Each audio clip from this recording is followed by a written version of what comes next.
what's happening? Welcome to another season of making mead at home. Since the last meads watched me make, I've changed the process up a little bit. I'll get more into that as we get going here. But it's making for a lot stronger mead. I'm always just experimenting and trying to figure out what works best. So here's what I'll be using this time for my 6 gallons of mead. They didn't have any spring water, so I'm messing with some distilled water this time, I guess. We'll see if that does anything. As always, I'm joined by my floofy assistant. Is it Floof Dog? Oops.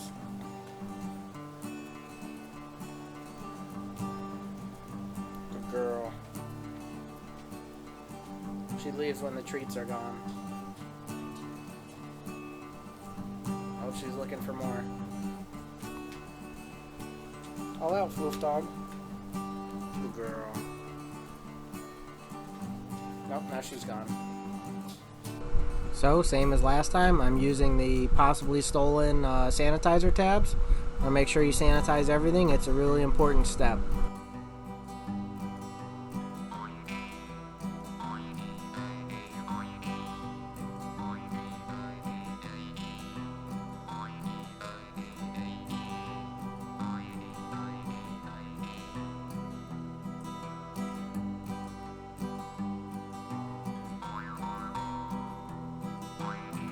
Here's my 2 gallons of sanitizer.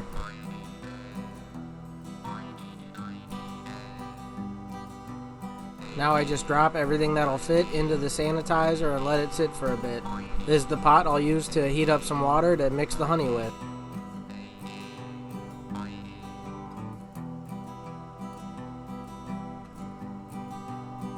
Then the bowl I'm going to use for my yeast activation. I used the plate to set all my sanitized tools, and a spoon for mixing the honey water. Now the stuff that won't fit into the sanitizer water, I wipe down with a rag soaked in the sanitizer.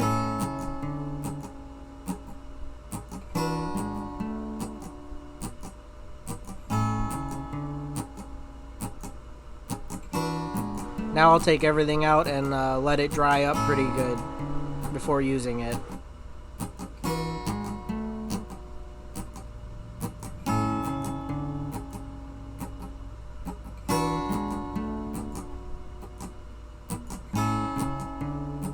Now at this point I can get the stove heating up. And about half a gallon of water that I'm going to mix the honey with.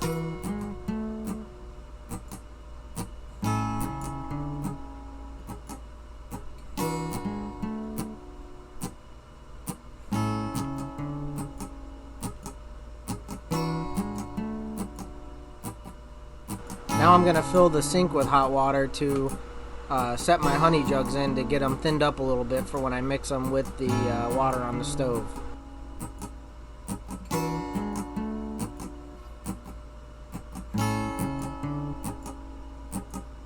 I've been using this star thistle honey, which I really like, and I'll link the Sleeping Bear Farms website down below where I get it from.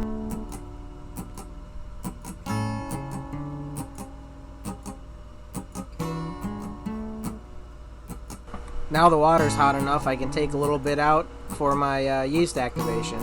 But I gotta let it cool before I put the yeast into it. I may have forgot about it and let it heat up a little bit too much.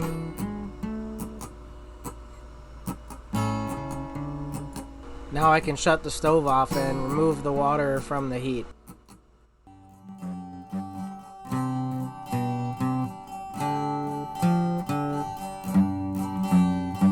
I'll check the water for the yeast every so often to make sure when it gets to 100 degrees that I add the yeast.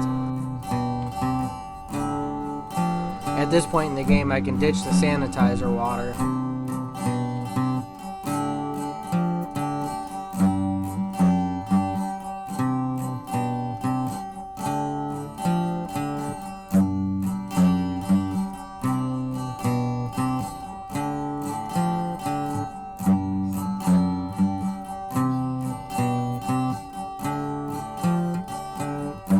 Don't forget to take drink breaks throughout the process.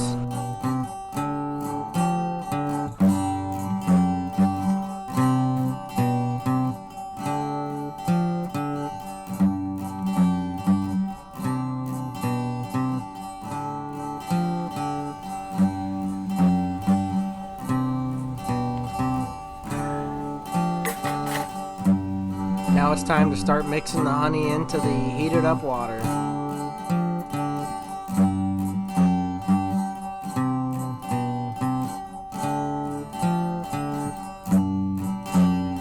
I should mention all the music that you're hearing in this video was created by me, so there should be no copyright claims on these ones, hopefully.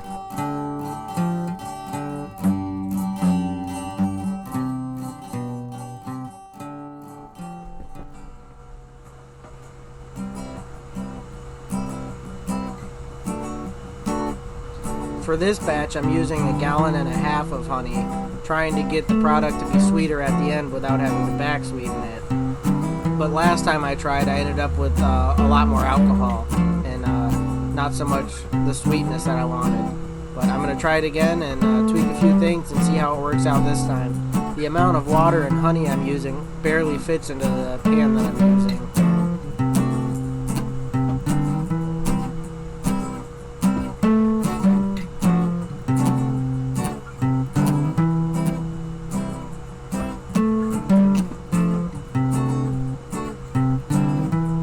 Almost there, just gotta wait a little bit longer.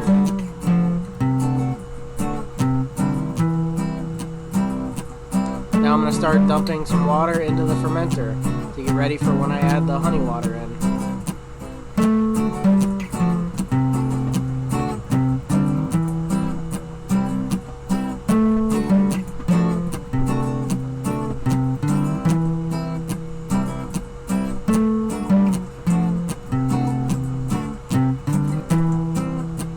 Goes the honey water mixture.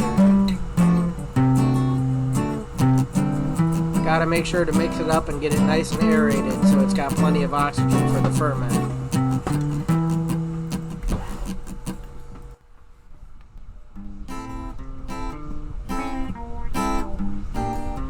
You gotta get every last bit of honey out of them jugs, so I add some water in and shake them up real good to get it all out of the bottom of the jug.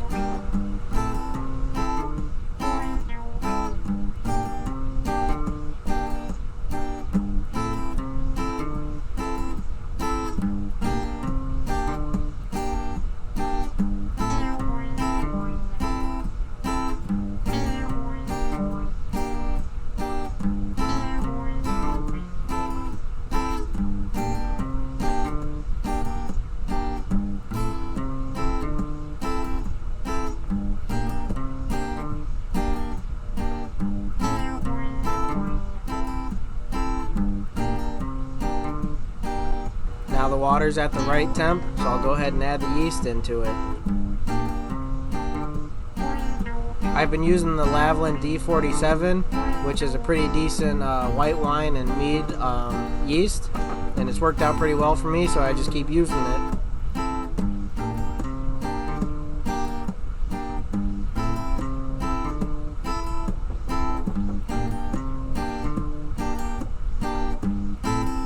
You want to mix it in nice and slow to avoid clumping.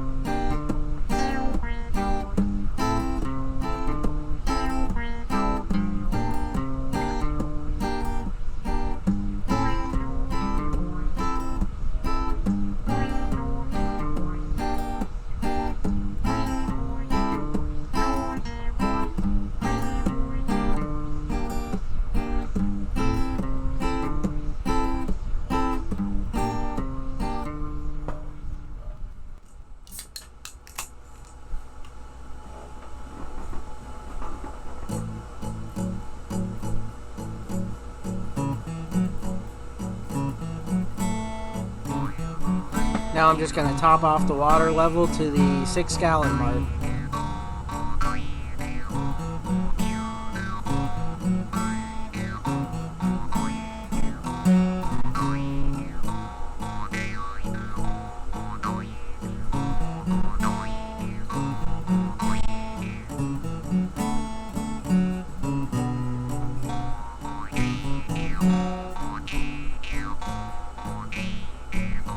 Now it's time to add the yeast water into the whole mixture.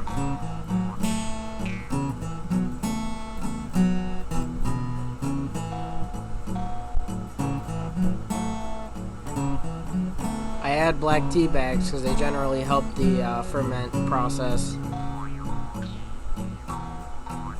Raisins too can help out with the whole process. After this, I did check the original gravity, which I guess I forgot to record. It was at 1.106, which is a lot higher than what I was starting out before. I was at 1.07, I believe.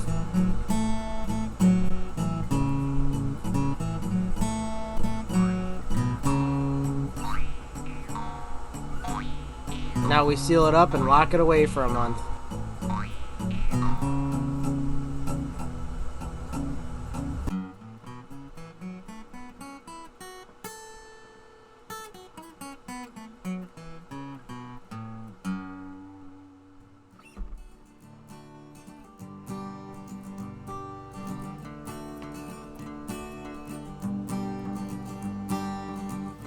Now to put it away for about a month.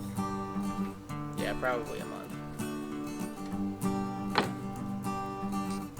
So what I'm trying to do here by changing the process, I'm trying to get a sweeter end product by adding all the honey up front. But what seems to be happening is it's just turning all into alcohol. So we're going to see what happens this time. Like I said, there's a few things I'm doing different, and you'll see that when I'm cracking it and stuff too. And just trying to get that sweetness at the end with adding the honey at the beginning. But anyway, thanks for watching another episode of Making Mead at Home. If you enjoyed, be sure to like the video, subscribe to the channel, check out some of the other videos. Got a lot of other videos going on. And see you in the next one.